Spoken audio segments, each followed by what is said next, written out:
And it was like, okay, well, I could be jealous of this, or I could be like, wow, this is what's available for me. Because being able to see them together had such a beautiful relationship and connection. I was like, this is really inspiring. Welcome to the Manders Mindset Podcast. Here you'll find both monologue and interviews of entrepreneurs, coaches, healers, and a variety of other people, where your host Amanda Russo will discuss her own mindset and perspective and her guest mindset and perspective on the world around us. Manders and her guests will help explain to you how shifting your mindset will shift your life. Hey guys, welcome to Manders Mindset. As always, I'm your host, Amanda Russo. I am here today with a very, very special guest. I am extra excited because personally, I see a lot of myself in this woman. She is a plant medicine facilitator, breathwork facilitator, somatic coach, and she does it all. And I am here with Gloria Craig today. Thank you so much for being here with me. Thank you so much for having me. I've been really looking forward to this conversation. Me too. The second I found out you facilitated plant medicine and breathwork, I was like, you're like my father being, honestly. So I just love everything that you are doing, and I just want to share that with you. Thank you so much. Honestly, it's a magical combination combining plant medicine and breath work. I mean, the transformation, the healing that we experience through these together is just, I know. It's mind-blowing. I know. So did you experience plant medicine or breathwork first? Plant medicine. Yeah, ayahuasca. I went straight in to the deep end. Honestly, I didn't know much about psychedelics or ayahuasca. I just had this calling to it, which is often the way it comes through, and it kept coming kind of into my world, whether that was through podcasts I was listening to, or it'd pop up on social media, or I'd dream about it, or I even remember going on a date with a guy and he was talking about ayahuasca, and actually he'd never done it, but he wanted to, and I was the first to go. But yeah, I just had this calling, and I just decided I booked a flight to Peru, went into the Amazon jungle for a week, and the healing I experienced through that, the transformation, I guess the homecoming, like these medicines, especially ayahuasca, they show us who we are at the core, which is love, and they really help us to see that and feel that and build more self-love for ourselves. We go through life with so much self-judgment and self-blame, and that's probably one of the biggest things I got out of ayahuasca when I first went to do it. And then it wasn't much longer later when I was in India. That's when I had my first experience with conscious connected breath work, and I did five sessions, 5 journeys, day after, one day after the next, and with a guy they called the breath doc.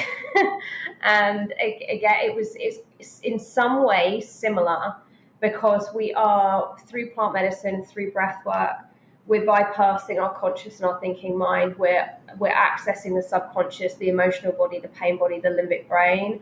So we can have some experiences that are quite similar through both. And one of the things I love about breath work as well is, plant medicine isn't for everyone, and not everyone's ready for it.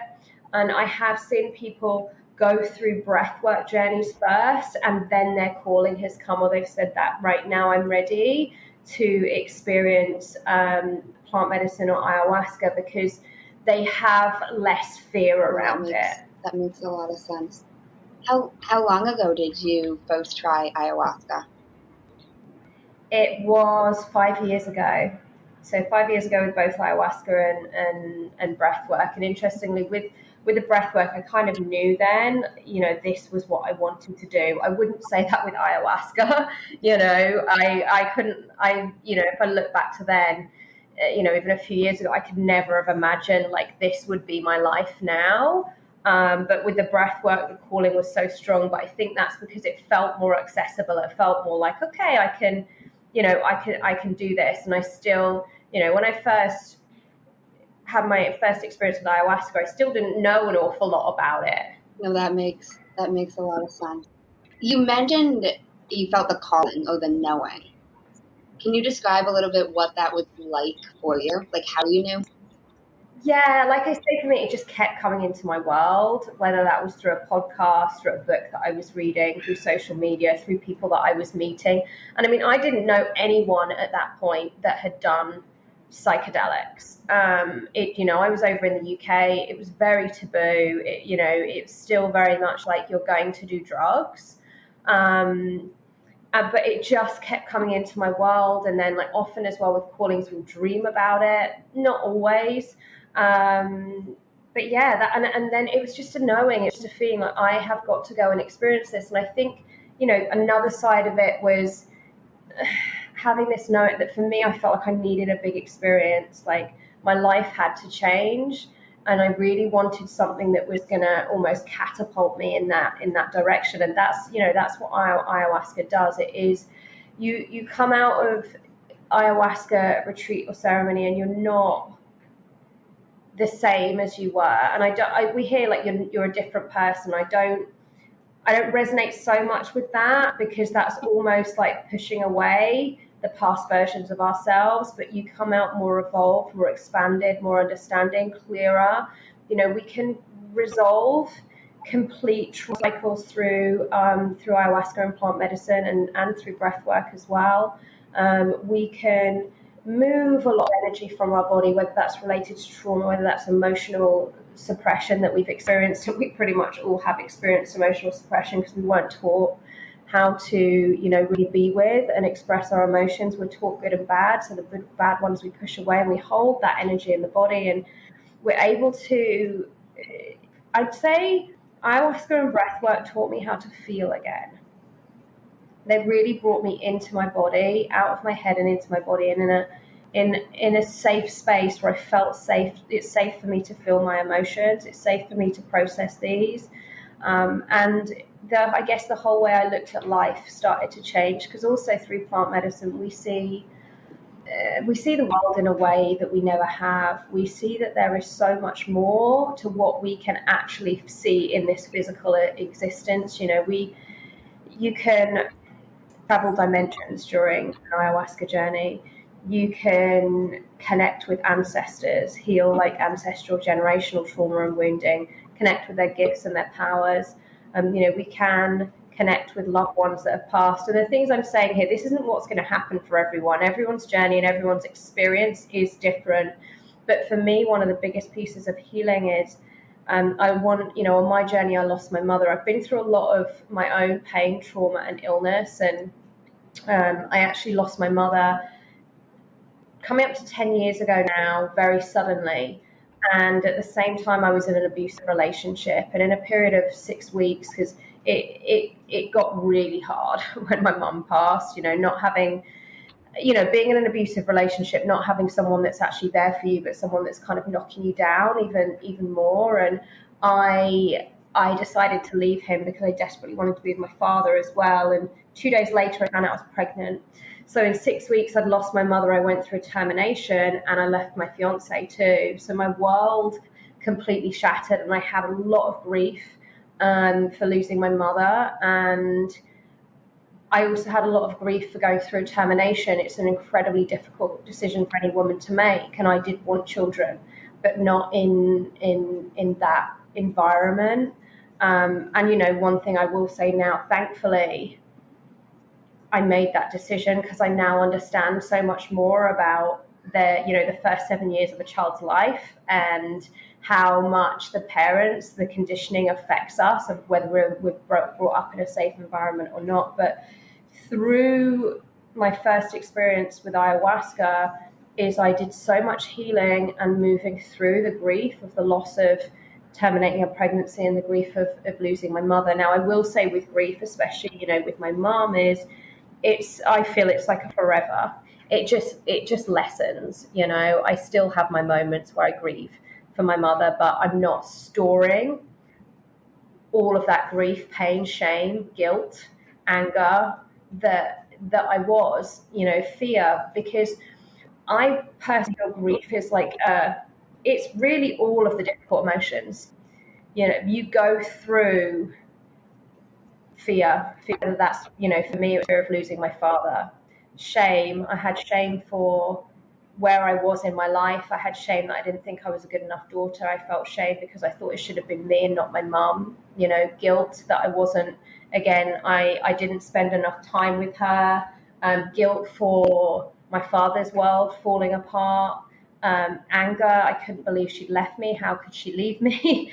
So you go through all of these emotions during the process of grief. So it really is challenging. And I think it's really important that we have support, or we find support, whatever that looks like for us. And for me, the biggest healing was through ayahuasca and through breath work. And I was able to connect with my mother, and I was able to connect with her through meditation as well. But I know she's here with me. She comes in every now and then and she talks to me, and that's generally through a breathwork journey or through an Aya journey. She's there with me, and it makes that grieving process so much easier because their soul is still there watching over. That's beautiful. Thank you for sharing all that. Thank you for the space. Yeah, no, absolutely. I want to backtrack a little bit, but I like how you mentioned how plant medicine isn't for everybody. Because I feel like you got a lot of side stigma, and it's so bad, and it's drugs, or you have a lot of people strongly pushing it. And I agree with that it's not for everybody. And I even think breathwork is a great way to get into a similar state without having to do psychedelics. And even some people have fear around just knowing what that is. Like I've done ayahuasca before, but it's interesting when you're telling. When I had first heard about it, I was against. My boyfriend at the time was going, he wanted me to go with him, and we got in a huge argument because I was like, I'm a paralegal. You think I'm gonna do drugs in the woods? And a year and a half later, I went and did ayahuasca at the same place with the same. And I completely agree with being that calling, because I was so against it. But I had done mushrooms, but you hear ayahuasca, and it's like, oh, that's a serious thing. So I'm like, I ain't doing that. Like I'm too steep for that one. Again, time passed. I started hearing more about it. I started seeing it on social media. I'm like, maybe I should research this a little bit. And again, I had a lot of fear going into mine.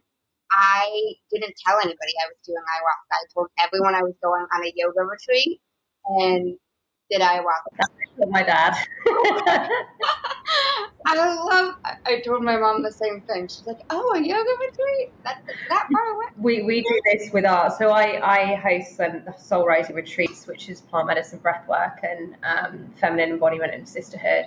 Obviously, ayahuasca is one of the medicines that we use in that. But this is something we always come up with when women join, and it's like, what do I tell people? What do I tell my family? And I'm always like, will that really feel into how you feel they're going to receive it? Because we've had women that they're like, I tell my mum everything and she knows this is what I'm going to do. And then there's other people that my family that are very much the same, the Matrix. They know what I do now and they're completely supportive of it, but it would not have been received. So it's like, what's the safest thing for you that's not going to take away from your experience? Because I've seen it as well with partners before as well. It's a little bit different with a partner if you're going on a retreat. But I've seen it where partners have turned on their spouses because they're not comfortable with them going and doing ayahuasca and thinking that it's drugs. But I do feel that education is such an important piece, and that's part of what I'm here to do, is educate people. These are medicines.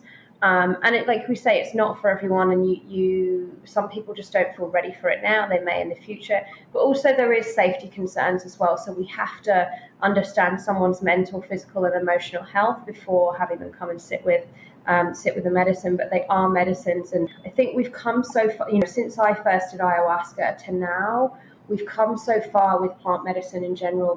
There's a lot of research out there. There's a lot of people pushing it. There's a lot of advocates. There's also a lot of celebrities that are advocates of plant medicine. I was actually listening to a podcast last night, a Jay Shetty podcast. I don't know if you know him, with Jada Pinkett Smith, Will Smith's wife, and she said ayahuasca saved her life. She was suicidal, and she had tried absolutely everything. And it was when she sat with ayahuasca. Since she sat with ayahuasca, she's never thought about suicide again. Wow, I got chills at that. Yeah. Wow, I'll have to listen to that podcast. It was a really powerful listen. I'm now like, I need to get her book because she's written a book. No, I believe that though. And I love how you mentioned about the education about it, because even at the time when my boyfriend had been like, let's go do an ayahuasca ceremony, I had no idea what even it was. I knew it was some type of psychedelic that you drink. That was the extent. So I was like, what, you want me to drink something in the woods and puke? That's what I knew.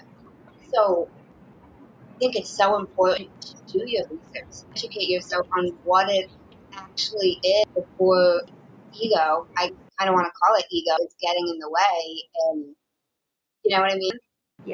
Yeah, exactly that. The one thing I will say though is I never recommend anyone goes down a rabbit hole on Google, because what you often end up doing is reading other people's experiences, and often people, if they haven't had a great experience, or if someone is they don't believe in these medicines, you might be reading the wrong thing, which can actually put fear within you. But this is where I like listen to podcasts, follow social media accounts that advocate and are very open and honest about the experiences through the medicine, the good, the bad, the highs and the lows. Because an ayahuasca journey is a journey, you know, and it doesn't mean it's all going to be love and light, because she has, and I say she, it's a feminine energy. The grandmother, often people refer to her as, she has the energy. I feel a little bit like tower moments, in tarot, like tower moments in life where everything's falling down around you that's not in alignment. She's really good at kind of showing you that.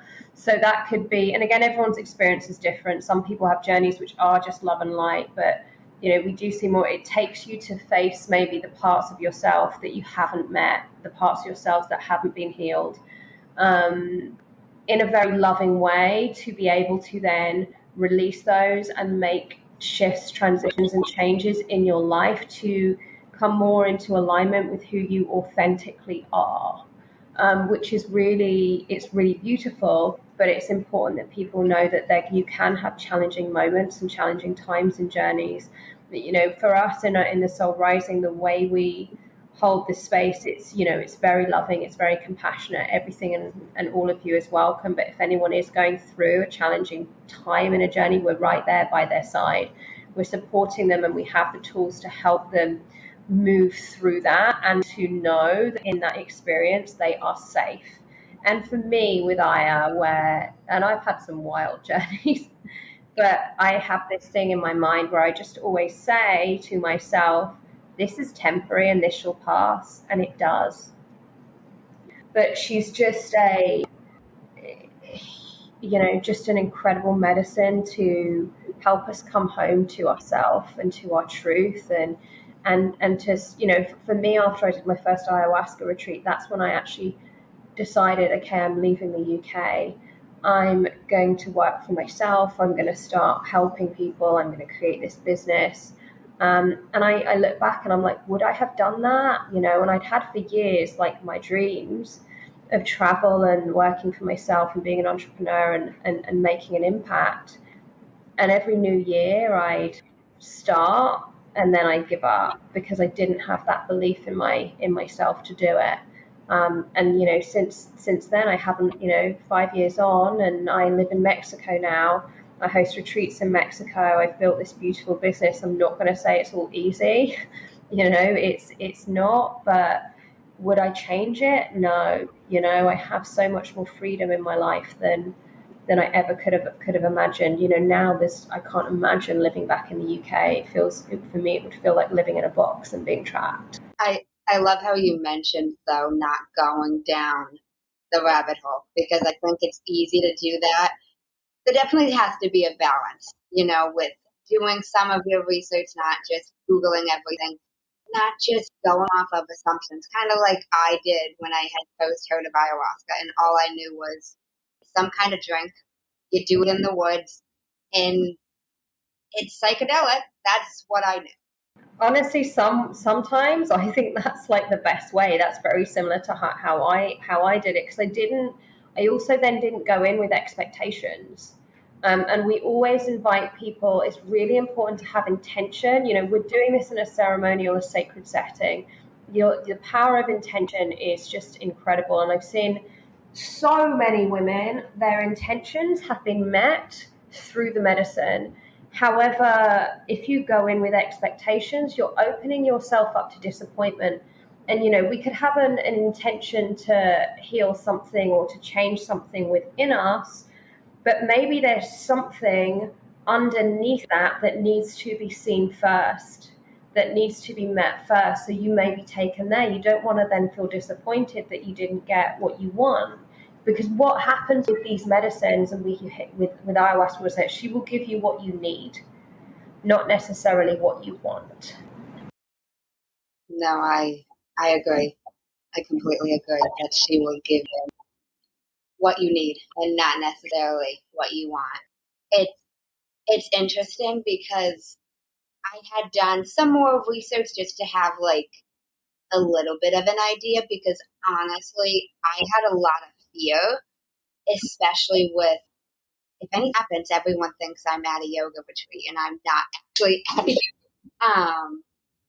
But I really like how you mentioned going into it without expectations, because I think that sets a lot of people up for failure. And you hear about people having negative experiences, but I think if you go into it with, this is what I'm going to get out of it, like, I didn't have hardly any visuals.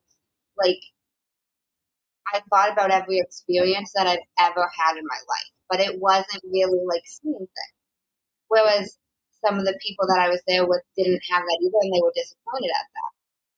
And I didn't go into it thinking I'm going to see these crazy things. Even my intention was pretty broad. I was like, I wrote Grandmother Aya a letter before I left to go, and my main intention was to show me whatever I needed to see, whether I wanted to see it or I didn't want to see it, to show me what I needed to see. And I saw every single, even experiences I didn't remember I had, like small ones to big ones. And I journaled in a whole notebook. I wrote like 80 pages of like journaling and just processed so much. And I think, that's such an beautiful intention to have, because your intention is going to be met that way. And I think, you mentioned something about, people having negative experiences, and I feel that it's really the way we frame negative, because often someone's negative experience is because they've had a hard time. They've not understood it or had the support to understand what was happening and why they were experiencing that. And this is where, I'm going to backtrack a little bit here. Firstly, if you're choosing to go and sit with ayahuasca, if you're choosing to go to a retreat, is do the research on where you're going, who you're going to be sitting with, connect with them. So for us, once someone applies for the retreat, they have a call with me, they have a connection call. So obviously I can answer any questions. I can go deeper into how we lead ceremony, how we run ceremony, the whole retreat experience, because there's a lot more. We do a lot of work around like the feminine and feminine embodiment as well in our retreat too. Also, for energies to connect, I want any woman that's coming into our space, to feel that she knows a little bit about me, to feel that she has some trust and feels safe coming in with me and my team. And then, and I stay in touch with the women all the way leading up to the retreat. Also in that call, it's very important to understand what's the onboarding process of where you're going. How thorough are they going into like mental, emotional, and physical health? Because there are contraindications. There's certain health conditions, there's certain medications that it's not safe to sit with ayahuasca or other medicines. So seeing what that process is. If you feel any discomfort around that onboarding process, or that there's not much of one, that for me is a red flag. And then when we come out of the retreat, or when we come out of ceremony, is there support available for you to understand what you have experienced, if there's anything you're not clear on, and to be able to integrate and process that experience too, because the integration process it's a process, and it can be long. I've done ayahuasca ceremonies where a year and a half later I had an aha moment. I was like, oh my gosh, I get it now. I understand what that experience was trying to show me. And I feel having, professional support is a really big piece. Again, with us, after the retreat, we have integration circles. During our retreat, we have integration circles and sharing circles after every ceremony. And then one-on-one support is available during that time as well. If anyone wants to come and sit with me and go through their experience and have a little bit more support and have space held for them. And then afterwards, that we support the women through. And it's not just we support the women, they support each other, because what we're forming is lifelong sisterhoods through these retreats, because you're going into a space where every other woman's on the same journey as you. And as you're changing and evolving, they're changing and evolving. And then you come out the other side, and it doesn't mean that life's going to be perfect and we're not going to have challenges. We still do have people there to support you. And actually, while I'm on integration, so, an example of how an integration process could be challenging. So we've, and I've had it quite recently actually with a woman that came in, really, really beautiful woman. She was in a relationship's not aligned. I would say emotionally, mentally abusive, not physically. Has kind of she lost herself in this relationship. And then there was a part of it knew, but there was a part of her that wasn't ready to face that. Because there's children involved. So, it's scary. But through the ceremony, she was able to find this depth of self-love that she'd never experienced, and to see how that relationship was blocking her and not in alignment, almost to the point where she's like, I can't continue ignoring it. So she's come out, and then there's a split happening. That's not going to be an easy process, because if you're breaking up with your partner, it's going to be challenging.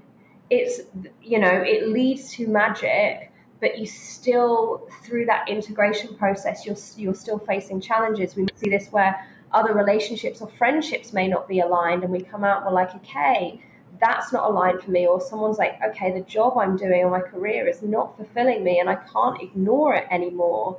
So they then have a journey, or we often have women come and they realize actually they've got a bigger purpose. They're meant to make an impact and help people, and they want to, take the entrepreneurial journey, but that's not an easy journey. So it's really important that you understand that. And this is something I share with everyone, during their onboarding with us and during the retreat. But you understand that, and you have the support available. And I also recommend, it's great to work with a therapist afterwards as well. I recommend a psychedelic therapist, or having a therapist that has experienced plant medicine, because they'll have a deeper understanding of what you're going through. And I have seen it where people's therapists have not been very supportive of them going and doing plant medicine. So it's important, whoever you work with, it's the right person to help you on your journey. No, that makes so much sense. And I love how you mentioned doing research on where you are attending a ceremony, because I think that is so crucial. Because I think the integration before and after is just something that is so needed, because I obviously can't speak for everyone, but my specific group of people that I went to my ceremony with, we all had so many big challenges post the retreat. Like there was a big integration beforehand, but post retreat, I wouldn't say it was as high quality as it could have been because a lot of big things came up. And I love how you mentioned that, like, you're not necessarily a new person. You're looking at the world in a new way. Like, a lot of big things happen. Like, everybody has a different journey, but I quit my job spur of the moment post ayahuasca with no plan. Like, I had no idea what I was doing. I just walked into my boss's office a month and a half after doing ayahuasca, and I was like, I gotta go. And he's like, you gotta go where? And I was like, I'm leaving. This isn't working. I've never done anything like that in my life. And he's like, what's not working? I was like, this job, me being here, I'm sorry, but this is not gonna work. I'll work the rest of the day, but this is not it. She gives you courage. It is really important to have support, and I feel personally that is a really big piece that's missing from the plant medicine space is integration support. So this is why it's something that we have included in our retreats, because also, it's not just about the retreat experience. I want that transformation to continue for all of the women that come in. And it's easy, you said something about you see the world in a different way, but it doesn't mean that everyone around you when you go home sees the world the same way that you do. That can be a challenge, and that can be a challenge in itself. And just old patterns, for example, can creep in. Okay, the parts of me, the old me, shadows can come up, insecurities can come up, which is very normal. But having the support to not slip back or stay back, because we're very good at self-blame and judgment. So it's like we take a step back and we think we failed. Well, no, if you took 10 steps forward and you've taken 2 steps back, you're still way ahead. And then you can leap ahead again. So it's so important that we give that support for us, for the women that are coming in. And we've formed the most beautiful connections and relationships. One of our groups, actually from August last year, we have a WhatsApp group, and that group, it's not as busy as it was, but every now and then it's just popping off with love and support, and they're holding space for each other. Obviously we're there to hold space too, but they're holding the space for each other, and that is so beautiful and so needed. I'm curious, as a plant medicine facilitator, why do you think integration is so lacking? I've thought about this a lot, and one of the things I've come up with, so for example, I trained with Shipibo shamans in the Amazon jungle in Peru, and incredible humans, incredibly gifted. They live a completely different life. They live in the jungle, in community. They're very disconnected from the matrix. They don't experience what we experience. So I even look at it, I'm like, well, would they be the right people to help us integrate? For them, integration is just their life. So that's one of the reasons. And then I just feel there's a lack of maybe consideration for what people experience after ayahuasca journeys. You can, and depending where you go, I know there's ceremonies here, and I've been to them as well, where it might be 30, 40, 50 people in a Moloko. They're one-off ceremonies, in and out.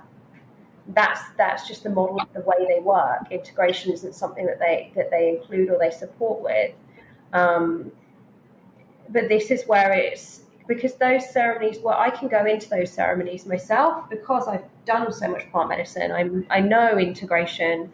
I wouldn't recommend it for someone that's new to this, but I think this is where it's just important I don't want to blame, facilitators or people holding the space, but it's important for the participant to be educated and to be asking these questions and to go where feels like it's the right the right fit and the right space for them. And if integration support is key, then they want to go somewhere that offers that. The other thing is then, integration is our responsibility. And this is something I've battled with a little bit myself, because I realized at the beginning of the retreats, I've almost felt that their integration was my responsibility. But it's not. That's me taking the power away from them. This wasn't a conversation I was having, but there was a part of me that would feel that if I wasn't fully supporting them through integration, then if they didn't get what they wanted, then that was my fault, which is not true at all, because integration for all of us is our own responsibility. And there is support. You could go into a retreat where, let's say, for example, you go into the Amazon jungle in Peru. Integration is likely not going to be, not for everywhere, but a lot of places, there's not going to be any integration post the retreat. They'll help you integrate while you're there. So this is where you go and you get a psychedelic therapist or a psychedelic coach or someone that can then help you if you need that support. I think it's very easy to blame, but when you sign up, you know what you're signing up for. You're told if someone has a website, it will tell you what's included in your experience. And if integration isn't part of that, that's what you've agreed to go and do. So I feel we have to really take responsibility for ourselves. For me, the women that come into our space are often very sensitive women. They're very empathic. A lot of them are new to psychedelics, especially ayahuasca. Actually, most people have probably tried some mushrooms, or occasionally we have someone that hasn't done any psychedelics, but they come to us for a reason, because they maybe connect with me and my story. They resonate with my energy. I'm living in the jungle because I'm in Tulum now, but I'm in a very beautiful apartment in Tulum. I live more of a similar life to them and have understandings of what they experience. We also hold a very sensitive and a safe and trauma sensitive space in our ceremonies. We do things slightly, differently. A lot of ayahuasca ceremonies, you will be in the pitch black, right? And that for some people can be scary itself. Whereas with us, it's not black, it's not light, but it's not, you're not completely in the dark. You can orientate and you're kind of aware of what's going on around you. And then, like I say, if someone's going through a challenging experience, we're right there with them. Even if someone's like, they're feeling a little bit scared and they just want you to sit with them. Either myself or my team will sit with them.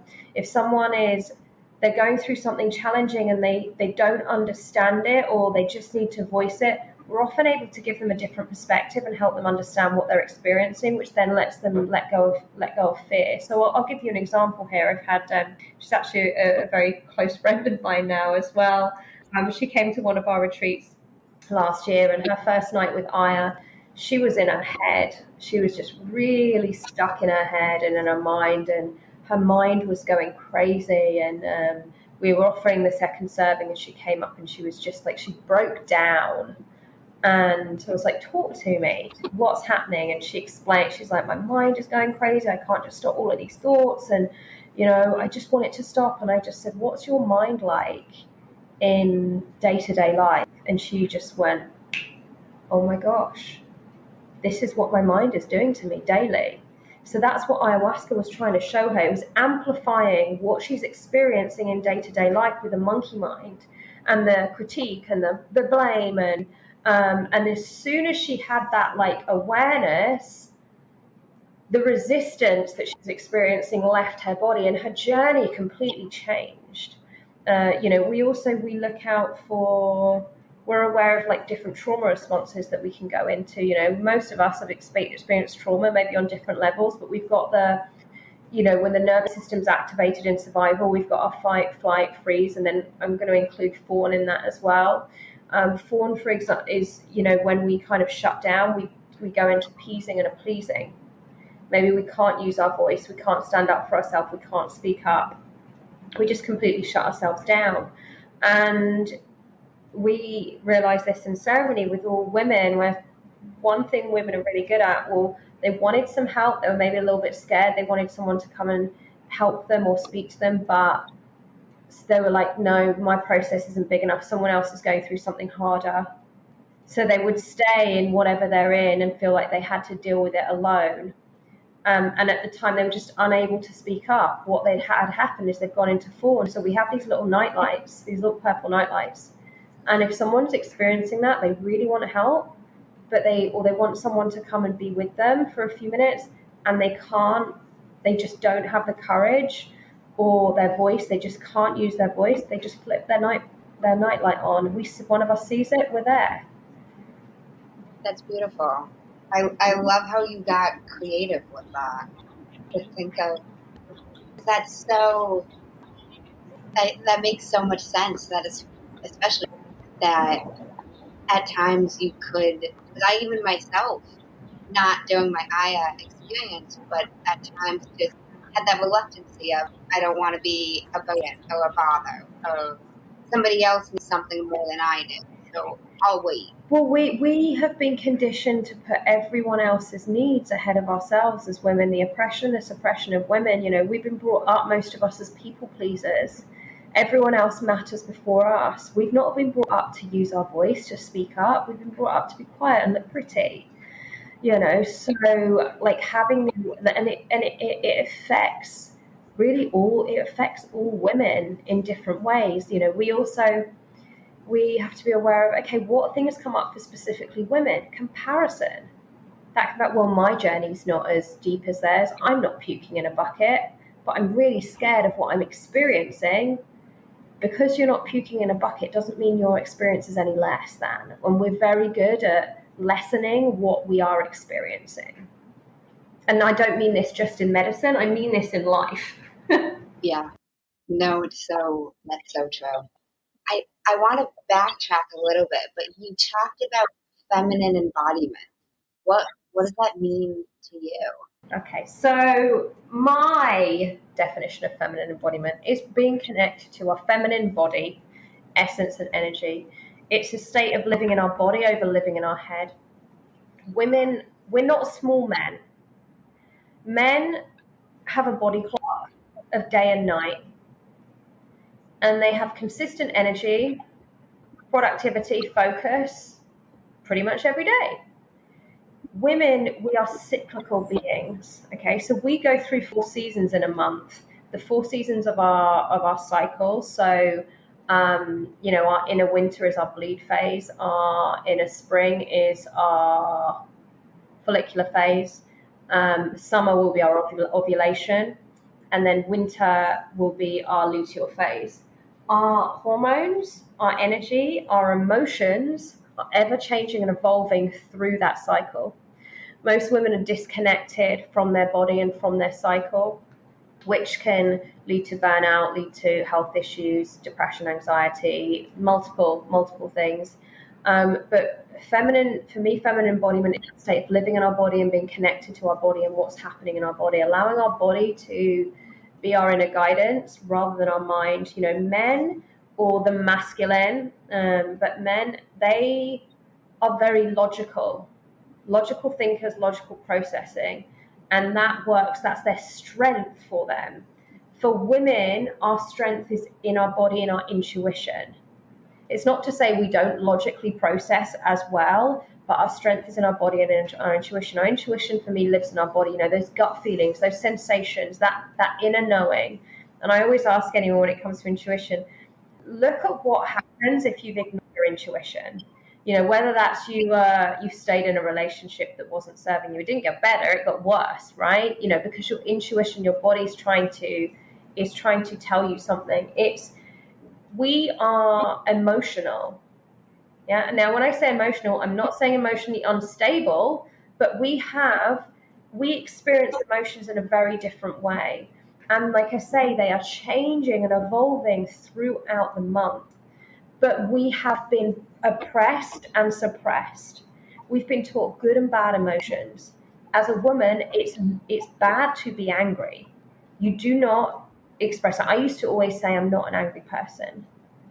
And no, I just know how to express my anger. I pushed it down as far as I could. But it's a natural human emotion. And we get to look at the healthy, being able to find safety in our emotions, being able to go into them, feel them, and express them, because then we can move through them very quickly, but also in a healthy way, healthy expression of emotion. So anger, we often think of anger as aggression, different thing. You can scream into a pillow, you can get in your bed, you can have a temper tantrum, you can use your breath, you can use your voice. There's ways for us to express anger where it is not aggression and it is not a projection onto anyone else. So for me, the key things for the feminine is that being connected to our body. When we're dysregulated, or a sign of dysregulation is also often when we're living in our head. When I say dysregulation, like our nervous system's dysregulated. We want to be able to be in our body to understand what's happening, what feelings, what emotions, what sensations am I experiencing. So we need to find safety in living in our body, because also living in our head can be an effect of trauma, because we no longer feel safe in our body. So for me, that's really what the feminine is about. And during our retreats, we go into like the understanding the nervous system, the signs of dysregulation, what's a regulated nervous system, how that's going to impact your life either way, whether it's dysregulated or regulated. How do we connect with our emotions and find safety in our emotions? And this is where the medicines really support. They kind of we bypass that conscious thinking mind, and they take you into a place where you feel and you express and you release. We have a womb healing workshop as well, so we're actually connecting to the power of our womb and to our female body. Our womb is a really powerful portal, and not just a physical organ, but energetically that space. We as women, we can bring souls from the universe into human form. I mean, that's just insane, but it's our place of creation, abundance. So really connecting women back to their body, connecting women back to their cycle. That's a huge piece of the retreat. And also women very disconnected. It's helping them find ways to get into balance with their cycle, because if we look at the bleed phase, right, this is where our energy is generally the lowest. We might be feeling a little bit more fatigue. We're more inward focused. It's like, this is cocoon time. This is maybe eat a little bit more food and cocoon and watch Netflix. It's not the most social time of the month for us. It's often a time, as we're going into that back end of the luteal phase, where maybe PMS is kicking in. However, extreme PMS symptoms are not normal. We should be able to really move through that phase very easily. But again, we've been taught that like PMS is just part of it. But this is where often our insecurities, our shadows come up that we haven't met. It's a really key time that we can learn so much about ourselves. For me, I used to get imposter syndrome every single time. A lot of women are pushing through that. So maybe they're going to the gym and doing heavy workouts, drinking lots of caffeine. They've got a big work and social schedule as well. So all of these impact our cycle. And then, as we're in the spring, our energy is going to start to increase. Our workouts can change. Maybe the food we're going to eat is going to be different. We're going to start to feel more social. And then ovulation, sex drive is high, energy at its highest. It's summertime. It's like, I want to be out. When you're very disconnected to your cycle, you're probably not going to have that flow, which I've experienced. I've experienced myself, because we're so out of whack, and obviously our hormones are often all over the place. So it's like, what are little steps that we can take to start to reconnect with our cycle and balance the body out and reconnect with our feminine body energy and essence. When a woman's in her, like, really living in her body and in her feminine energy, she is magnetic. And actually a big part that, if we look at masculine and feminine energies, and we have both and we need both. The feminine is the being, the masculine is the doing, the productivity, the output, the force, the focus. How often do women let themselves rest? We look at women working multiple jobs, bringing up children. Often I see this with women with children that, they're working a full-time job and they're the one that's predominantly bringing up the children, taking them to school and back, cooking them, cleaning the house. You know, it's trying to do both the roles. So when do we actually allow? I couldn't let myself rest. You know, just before I started this journey, I was working like 5 jobs at one point, and you know, I was like, okay, well, I need to have this much money, and I need to do this, and I need to be successful. I was competing in fitness and bikini competitions. I had eating disorders, body dysmorphia. You know, I would be up at 4 a.m. I would be going to the gym twice a day. I would be weighing and measuring all my food. You know, my day was gym, work, food prep, gym, sleep. And so it's like, where do we allow that time to just be and let our body rest? That's so true. I want to transition a little bit, but I know you just mentioned you competed in bodybuilding. That was your life. Gym was meal prepping and gym again. That was me for a long time. But I saw on your Instagram how you posted about how you became more conscious post bodybuilding. I'd love if you could elaborate on how. Really started my healing journey is when I became more conscious, and you know, incorporating in that healing journey the feminine embodiment journey, because a big piece of that was actually connecting with and learning how to love my body. You know, when I was competing, I'm not gonna lie, you know, there was parts of it that I loved. You know, at the time I really did enjoy it, no matter how hard I was pushing myself. But I was, you know, I had body dysmorphia, I had eating disorders, and then learning through this healing to actually love my body for what it is. We constantly feel it needs to be smaller. I need to change it. I need to have a tiny waist. You know, I need to weigh a certain amount, be on the scales every day. Through the medicines, big, you know, for me, that's been a big shift in becoming more conscious, because what they bring to us is awareness. Okay, what's happening within me? What are the patterns that are playing out that maybe a part of us knows, but we just don't want to face, or we're pushing it away. I also got very sick. I had autoimmune disease and disorder. I got very, very unwell. I had alopecia. I lost 3/4 of my hair.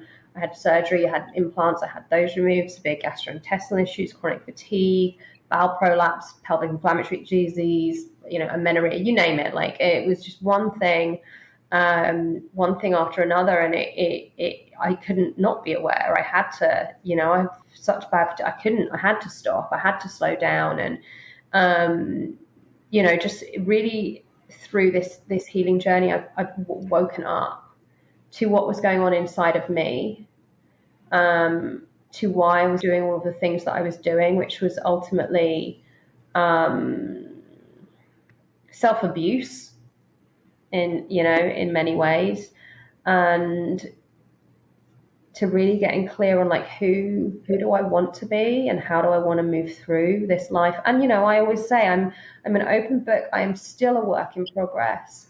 You know, I may host retreats and ceremonies, and I love the work I do when I get to hold space for women, but I'm still on my journey as well, because I really feel like it's a forever journey. You know, we're always unpeeling layers. We face life challenges, but we face them in different ways. We have moments and times where things are really difficult, and then we have moments and times when things are incredible. And I don't believe in the separation, that I'm in a different place than anyone else. Like, we are all on this journey together. And also in the work that I do in retreats, that's a big piece that creates more safety, because there's no pedestals, you know. We're all here, we're all doing this work together. I just happen to be the one that is holding the space. And I have the knowledge, the understanding of the training to do that, and to help you through your own journey, and to be able to maybe see what you can't see in that moment. That makes so much sense. Wow, that's awesome. Now, these illnesses that you got, well, when did they come in terms of your healing journey and your plant medicine experiences? So it was actually after I'd first done ayahuasca. It was just during the pandemic. I left India, I went back to the UK. Kind of dreams were being shattered at that time. I had things come up with my family. You know, I definitely felt I had like abandonment wounds really reactivated. I found myself trying to find somewhere to live in the UK. I'd just been living in India for, $600 a month. And I was still early on in my entrepreneurial journey. And I started to get sick. But I also, when I went back to UK, I started going to old patterns of like, I'm just going to drink all the coffee, I'm just going to work all the time. There's the pandemic, there's nothing else to do. And my body just started to, I guess, shut down in many ways. It did feel like my body was attacking itself, and I really spiraled during that time. But also, what I did come to learn further on in my journey, and it's through breathwork, through the medicines. I had unresolved, repressed trauma. And, you go, well, why didn't I heal that to begin with? Because I wasn't ready. And this still took a long time to come through, because I actually had sexual trauma, and I had to create the safety in my body for me to be able to go there. The body's very intelligent. This is something I repressed for 12 years. I didn't remember. I completely blocked them out because I didn't feel safe to go there. And once I'd created that safety, then with the help of the medicines and the breath work, it came through, and I was able to do the healing and, complete the trauma cycles around what had happened to me. And I will say, with autoimmune, it's a long journey of healing. I still have. I'm so much better than I was. My hair's been growing like crazy recently. It's all patches here. I look very healthy. I've made so many shifts in my own body. I have my cycle back, connected to my cycle. I don't experience migraines anymore. But I do get flare-ups every now and then. And what tends to be underneath those is stress. So what I've really been able to see is the effect of stress and the impact that stress has on our body.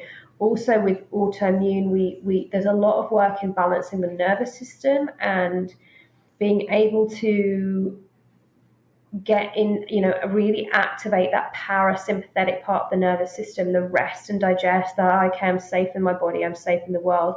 But there's also a journey of building your capacity and your sympathetic, which is the fight, flight, freeze response, to be able to manage stress.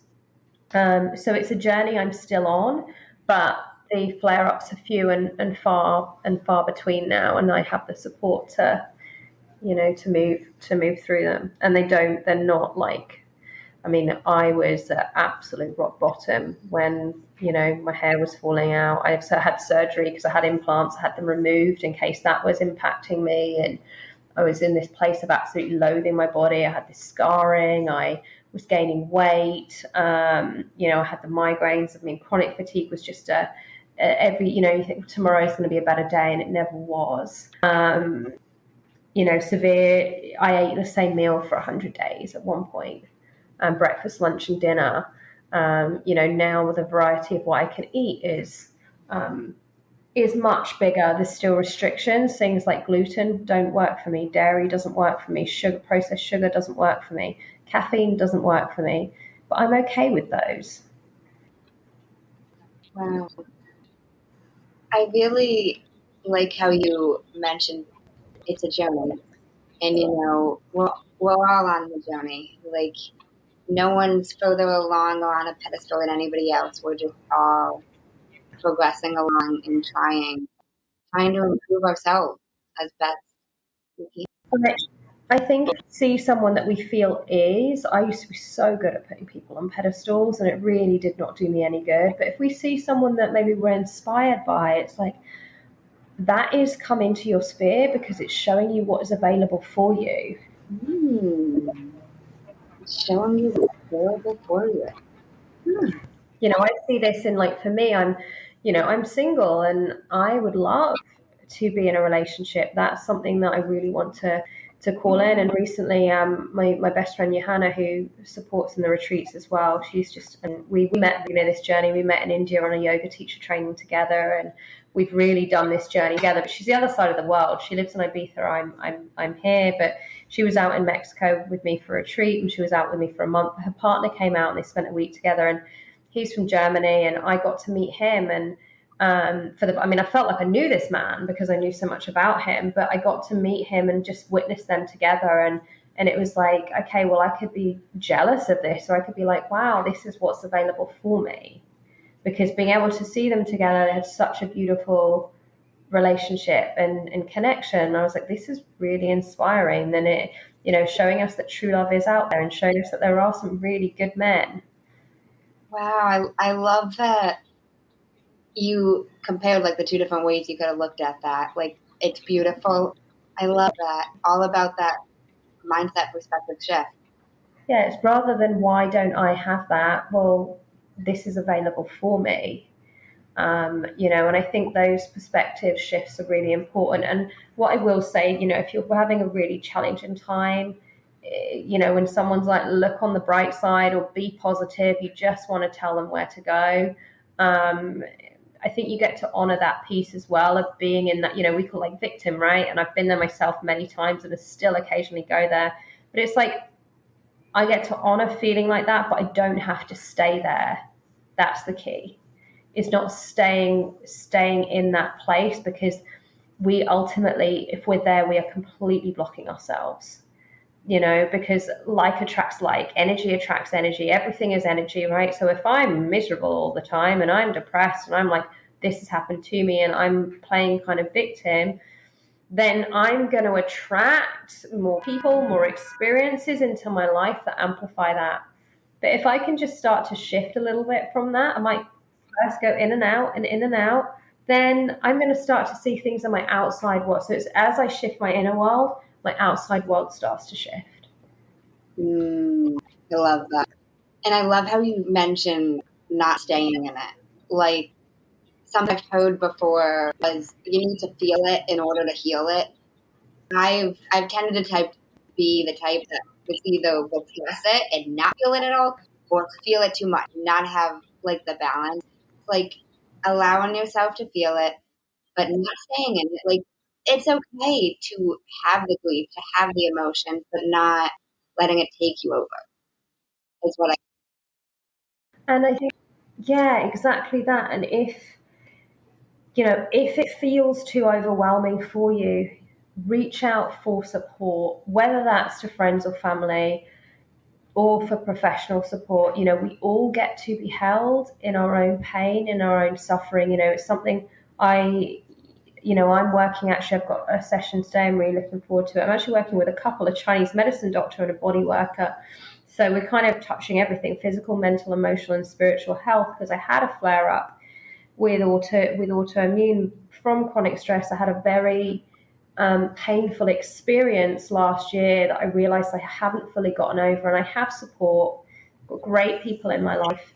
I was like, I need to be somewhere with people that do not know me. I need to be able to just let all of my walls down and be supported in a different way. I need to be supported by someone that is professional. So, in my work, I hold a lot of women, and I get to be held too. But also, some people would feel shame. It's like in the work that I do, well, why am I getting professional help? It's really strong and courageous to do that. And also, the more work I do on myself, the better I can be for the women that I support.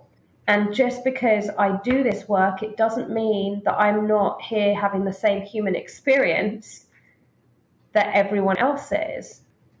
We have challenges, we have lessons, we have hard times, we experience grief, loss, pain, trauma. That no one is, what's the word, susceptible? No, what's the word I'm looking for here?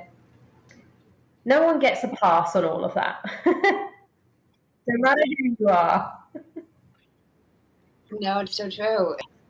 We're all human. Like, we're all human, and we all feel the same emotions, even if it's from different experiences. You know, like we all feel sadness at times. We all feel anger at times, even if it's for a different reason.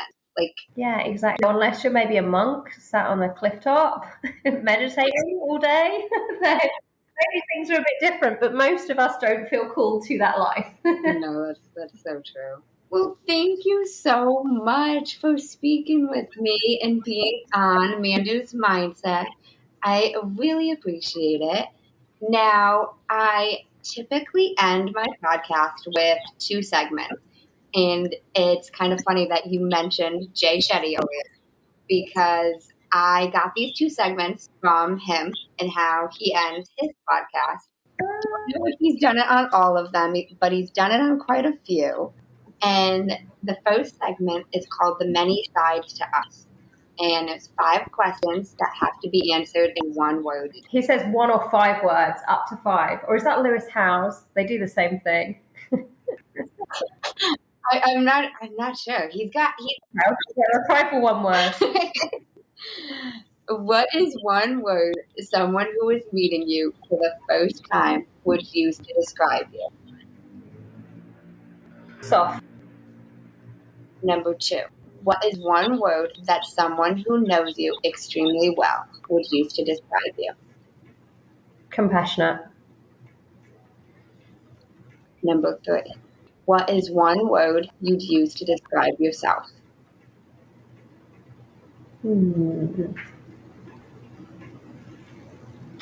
Ooh, this is a tough one. Strong.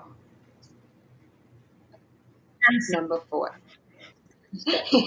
What is one word that if someone didn't agree with you or your mindset, how would they describe you? Ooh, wow. Crazy. Number 5. What is one word you're trying to embody right now? Peace. Now he has what he calls the final 5, and these can be answered in a sentence. What is the best advice you've heard or received? Wow. The best. Just keep going.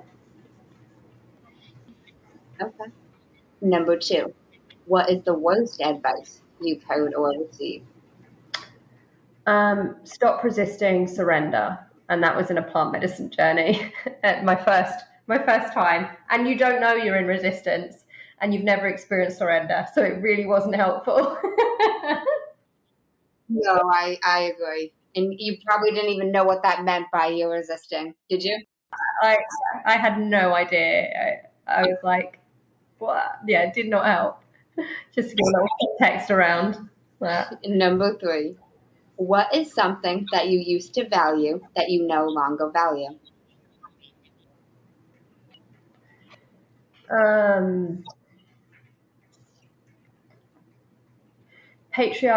Patriarchal standard and societal standard of what is beautiful.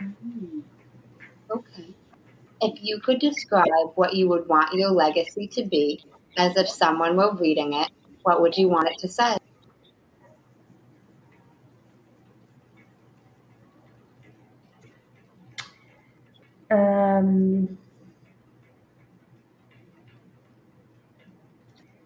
She never gave up and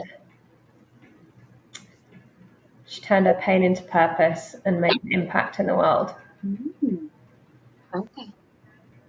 Number 5. If you could create one law in the world that everyone had to follow, what would it be? And I want to know why. Oh, wow. This is a tough one. One law in the world. To pause and breathe before they react.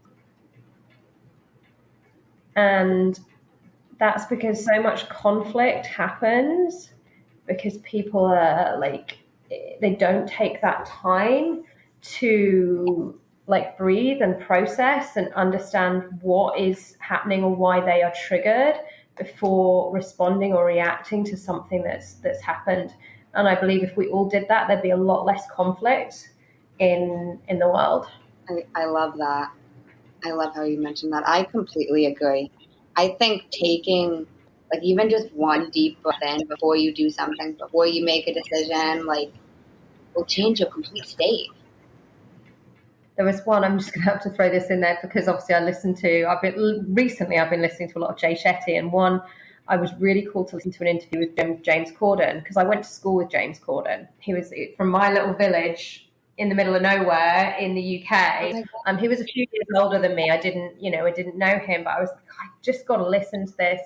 And he answers that question at the end, and he says that the amount of time you spend on social media, you then get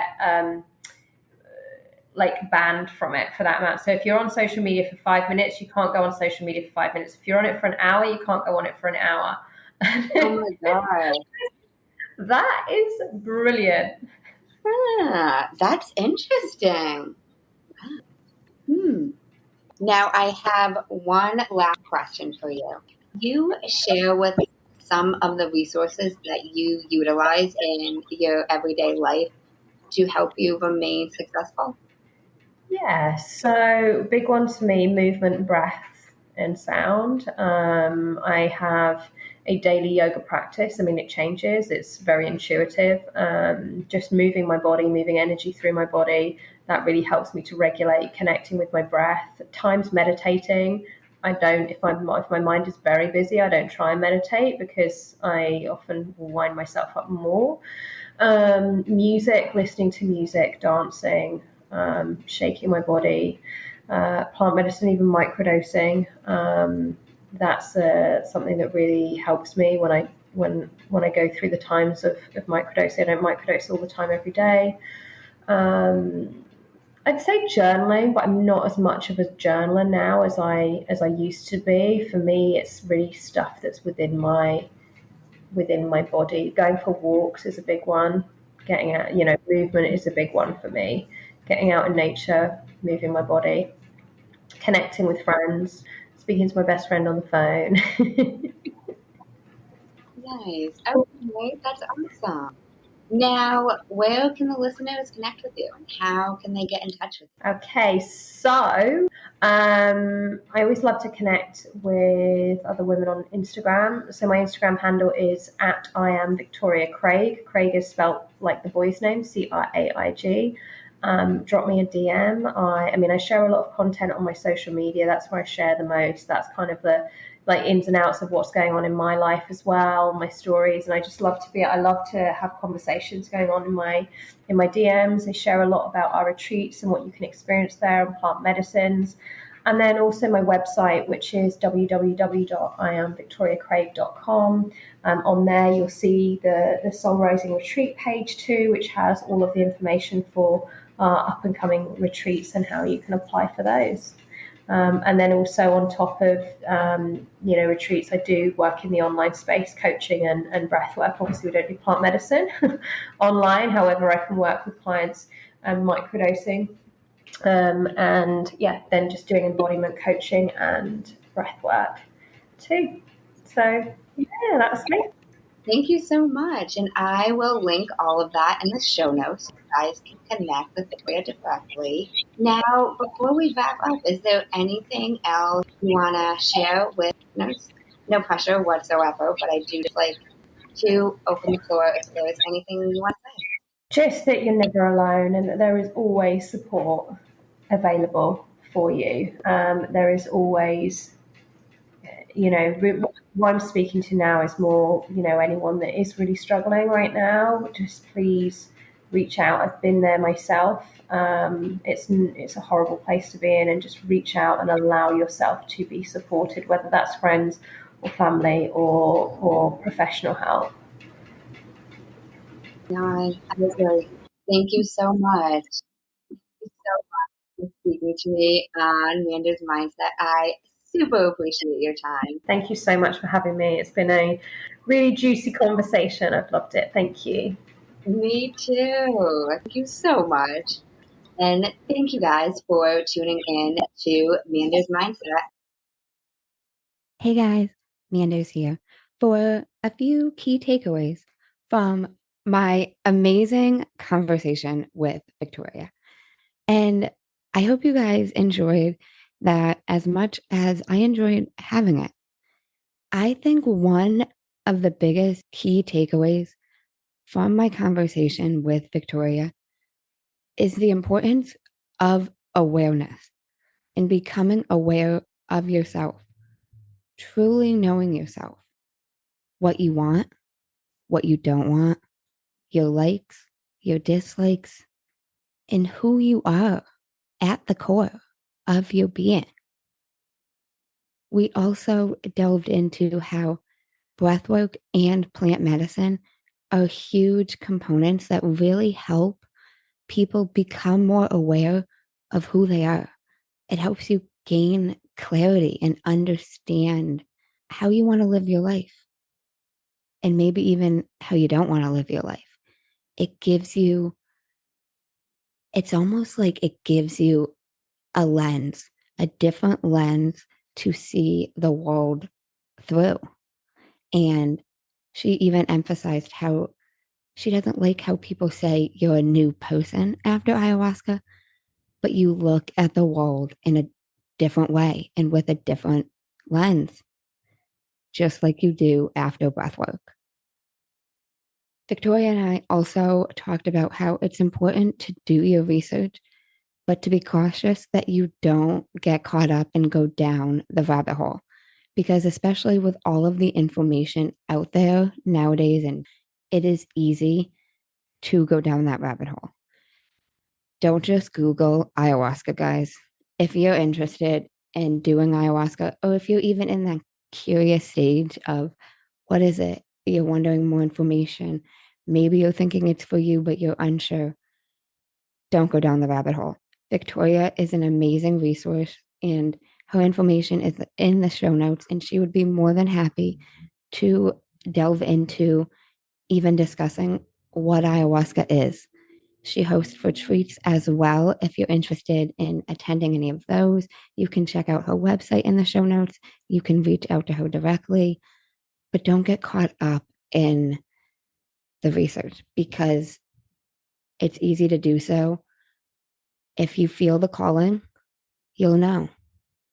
And as I've said before on other episodes, don't just do ayahuasca. Don't just do a plant medicine or a psychedelic for the hell of it. There should be intention behind it. And if you have that calling, you'll know. My personal favorite takeaway from my conversation with Victoria was how she mentioned if there's someone in your life or somebody that you know that inspires you or you admire, whatever you are inspired by or you admire about them, you are capable of that. You have the ability to embody that as well. And that is why you're inspired by that and you see it in someone else. It was my favorite thing that she mentioned because of how inspired I am by her. And I envision so much of my future self as who she is now. That being said, if there is somebody in your life that you really look up to or you admire, whatever you look up to and whatever you see in them, all of these great qualities, you see them because they are in you as well. You just got to tap into that. You got to shift that and tap into that.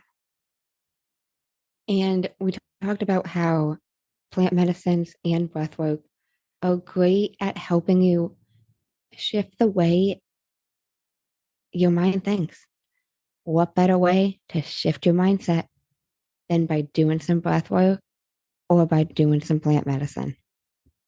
That being said, full disclosure, I am not a medical practitioner, a doctor. So make sure you check with your doctor before you just go do a plant medicine as well, especially if you are on any medications. But that being said, you can always do breath work, and your breath will never harm you. It'll just help shift you. On that note, thanks in to an episode of Mando's Mindset. Peace. In case no one told you today, I'm proud of you. I'm rooting for you. And you got this. As always, if you enjoyed the show, I would really appreciate it if you would leave me a 5-star rating, leave a review, and share it with anyone you think would benefit from this. And don't forget, you are only one mindset shift away from shifting your life. Thanks, guys. Until next time.